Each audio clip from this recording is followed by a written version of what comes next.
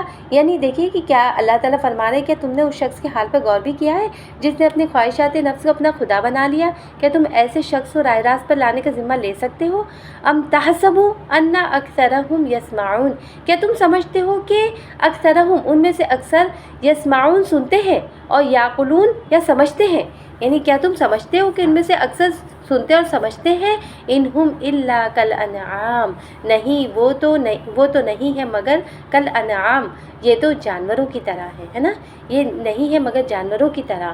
بل ہم اضل سبیلا، بلکہ ان سے بھی زیادہ گئے گزرے ہیں، ان سے بھی راستہ بھٹکے ہوئے ہیں، ان سے بھی زیادہ راہ راست سے ہٹے ہوئے ہیں. تو دیکھیے میری بہنوں کی یہاں پہ جو بات فرمائی گئی ہے کہ خواہشات نفس کو، کیا تم نے دیکھا اس شخص کو جس نے اپنے خواہشات نفس کو اپنا معبود بنا لیا، الہ بنا لیا؟ تو میری بہنوں دیکھیے کہ اس سے مراد پھر کیا ہے؟ اس سے مراد یہ ہے کہ اپنی خواہشات نفس کی بندگی کرنا، اس کو اپنا معبود بنا لینا، اس کا غلام یا اس کا بندہ بن جانا، اللہ تعالیٰ کے احکامات کی بجائے اپنی خواہشات نفس کی بات ماننا، اس کو ترجیح دینا، اور یہ ایک قسم کا شرک ہے نا. اور یہ ایسا شرک ہے، یہ ایسا مرض ہے کہ اس کے اندر کافر مشرک تو درکنار، اس میں مومن، مسلمان، عام، خاص سبھی تقریباً مبتلا ہو سکتے ہیں، ہے نا. تو اس کے بارے میں جو ہے حضرت ابو امامہ رضی اللہ تعالیٰ عنہ کہتے ہیں کہ اللہ کے رسول صلی اللہ علیہ وسلم نے فرمایا کہ اس آسمان کے نیچے اللہ تعالیٰ کے سوا جتنے معبود بھی پوجے جا رہے ہیں، ان میں اللہ کے نزدیک بدترین معبود وہ خواہشات نفس ہے جس کی پیروی کی جا رہی ہے میری بہنوں، ہے نا. تو اس کے بارے میں دیکھیے کہ ہم اس کو تھوڑا سا سمجھتے ہوئے چلتے ہیں کہ آپ کو یہاں پر میں ایک اہم بات بتاتے چلوں میری بہنوں کہ شرک کیا ہے میری بہنوں. شرک مختلف دور میں مختلف شکلوں میں جو ہے لباس بدل کر جو ہے سامنے آتا ہے. آپ دیکھیے کہ پہلے سب سے پہلے شرک کس شکل میں سامنے آیا؟ بتوں کی شکل میں، پھر جو ہے پتھروں کو پوجا جانے لگا، پھر درختوں کی شکل میں آیا، پھر پیروں فقیروں کی شکل میں آیا، اور اس شرک کی آج کی شکل کیا ہے میری بہنوں؟ آج کے شرک کی سب سے بدترین شکل کیا ہے؟ کبھی آپ نے اس پر غور کیا کہ آج کے دور کا شرک کیا ہے؟ کہ انسان اپنے نفس کی عبادت کرتا ہے، یعنی اس کی بات مانتا ہے. میرا دل چاہتا ہے فحاشی اختیار کروں، مجھے کیا کہ اسلام حیا کا درس دیتا ہے، میرا جسم میری مرضی، پردہ کروں نہ کروں، سود لوں ظلم کروں، میری زندگی میں وہ کام کروں گی جو میرا دل چاہتا ہے. تو یہ میری بہنوں شرک ہے. اور اللہ تعالیٰ فرما رہے ہیں، اسی شرک کے بارے میں یہاں پر ذکر ہو رہا ہے کہ ارائیت الذی من اتخذ الہہ ہواہ، کیا تم نے دیکھا اس شخص کے حال پہ غور کیا جس نے اپنی خواہشات نفس کو اپنا معبود بنا لیا؟ یعنی یہ چیز اتنی باریک، اتنی سینسیٹیو ہے کہ نہ چاہتے ہوئے بھی انسان ایسے شرک میں ملوث ہو سکتا ہے میری بہنوں، اور اسے احساس بھی نہیں ہوتا. اس لیے ہمیشہ غور و فکر کرنے کی ضرورت ہے. فارسی کے اس شعر کی مزاج کی طرح کہ کتنے ہی لباس بدل لو، میں تمہیں تمہارے قد سے پہچان لوں گا.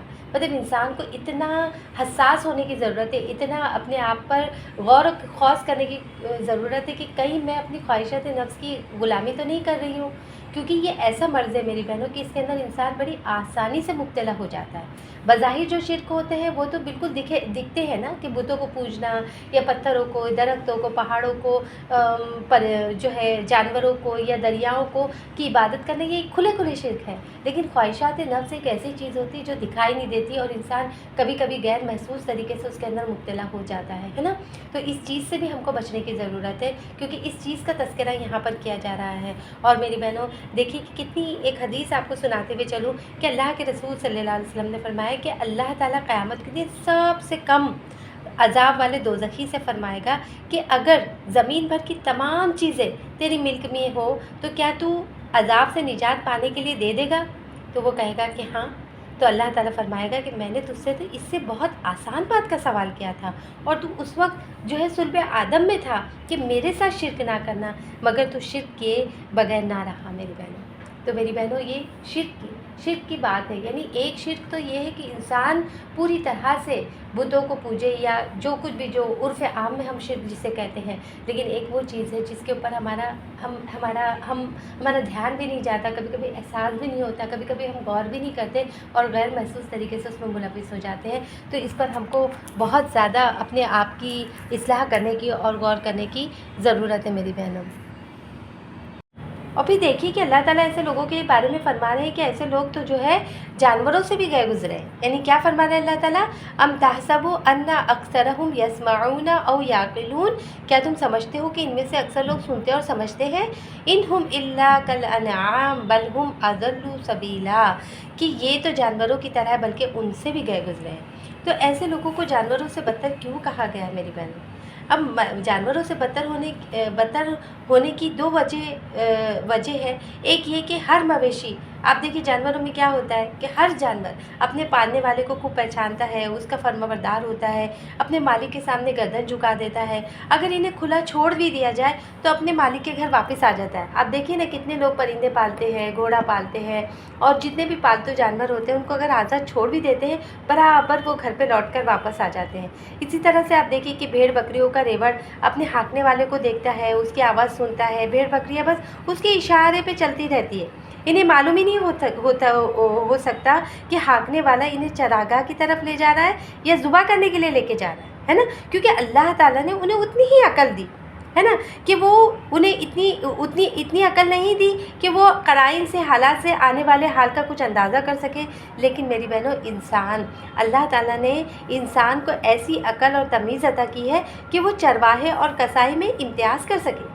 لیکن اس کے باوجود جو شخص اپنے بھلے اور برے میں تمیز نہ کر سکے، یا اسے یہ بھی معلوم نہ ہو سکے کون اسے سیدھی راہ پر لے جا رہا ہے، کون اسے گمراہی کی تاریکیوں میں دھکیل رہا ہے، کون اس کا دوست ہے، کون دشمن ہے، تو کون اس کا خیر خواہ ہے، کون اس کو جنت کے راستے کی طرف رہنمائی کر رہا ہے، کون جہنم کے راستے کی طرف گھسیٹ رہا ہے، تو ایسا انسان اگر سب کچھ ہوتے ہوئے، عقل ہوتے ہوئے، آنکھیں ہوتے ہوئے، دیدہ بینا رکھنے کے باوجود، دماغ رکھنے کے باوجود، بصیرت رکھنے کے باوجود بھی لوگوں کے بہکاوے میں آ کر شرک کا راستہ اختیار کر رہا ہے، تو ایسا انسان تو واقعی جانور سے بدتر ہے میری بہن، ہے نا۔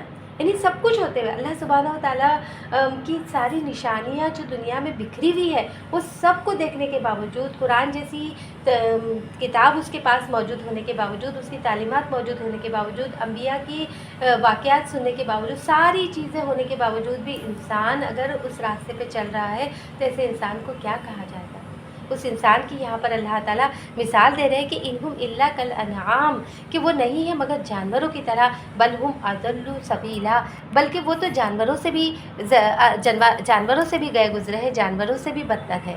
تو میری بہنوں یہاں پر ہمارا یہ رکوع آج مکمل ہوتا ہے، اور اس کے ساتھ ساتھ آج کا ہمارا سبق بھی کمپلیٹ ہوتا ہے، مکمل ہوتا ہے۔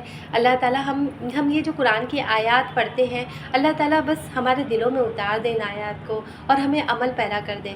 مطلب ایک ہوتا ہے نا کہ ہم یہ جب باتیں پڑھتے ہیں، سنتے ہیں، سیکھتے ہیں، تو ہماری ذمہ داریاں میری بہنوں اور بڑھ جاتی ہیں، ہمارے علم میں اور اضافہ ہو جاتا ہے، اور ہمارے لیے اور زیادہ ضروری ہوتا ہے کہ ہم اس راستے کو اختیار کر لیں، ہے نا، اور ہم اللہ تعالیٰ کا شکر ادا کرتے ہیں کہ اللہ تعالیٰ ہم نے ہماری رہنمائی فرمائی اور ہمیں اس کلام کو سیکھنے اور سکھانے کے لیے جوڑ دیا، اور اس کلام کو سننے اور سمجھنے کی توفیق عطا فرمائی۔ بس اللہ تعالیٰ سے دعا کرتے ہیں کہ اللہ تعالیٰ جس طرح سے تو نے سیکھنے کی، سمجھنے کی، سننے کی، بولنے کی توفیق عطا فرمائی، اس طرح سے اللہ تعالیٰ بس اس پر عمل بھی پیرا کر دے، اللہ تعالیٰ ہمیں اس پر عمل کروا دے، اللہ تعالیٰ اور ہمارے چھوٹے موٹے ٹوٹے پھوٹے اعمال کو اللہ تعالیٰ قبول کر لے، میزان میں بھاری کر لے، اور اللہ تعالیٰ ہم سے راضی ہو جائے اور ہمیں اپنے سے راضی کر دے۔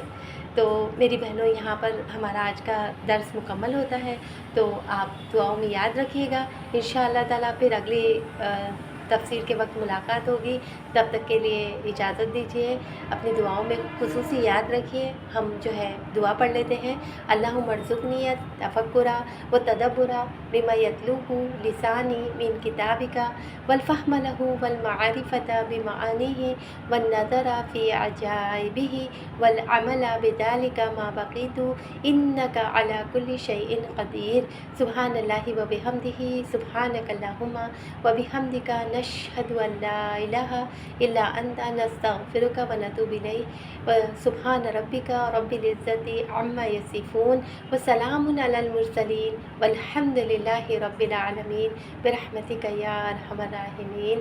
السلام علیکم ورحمۃ اللہ وبرکاتہ۔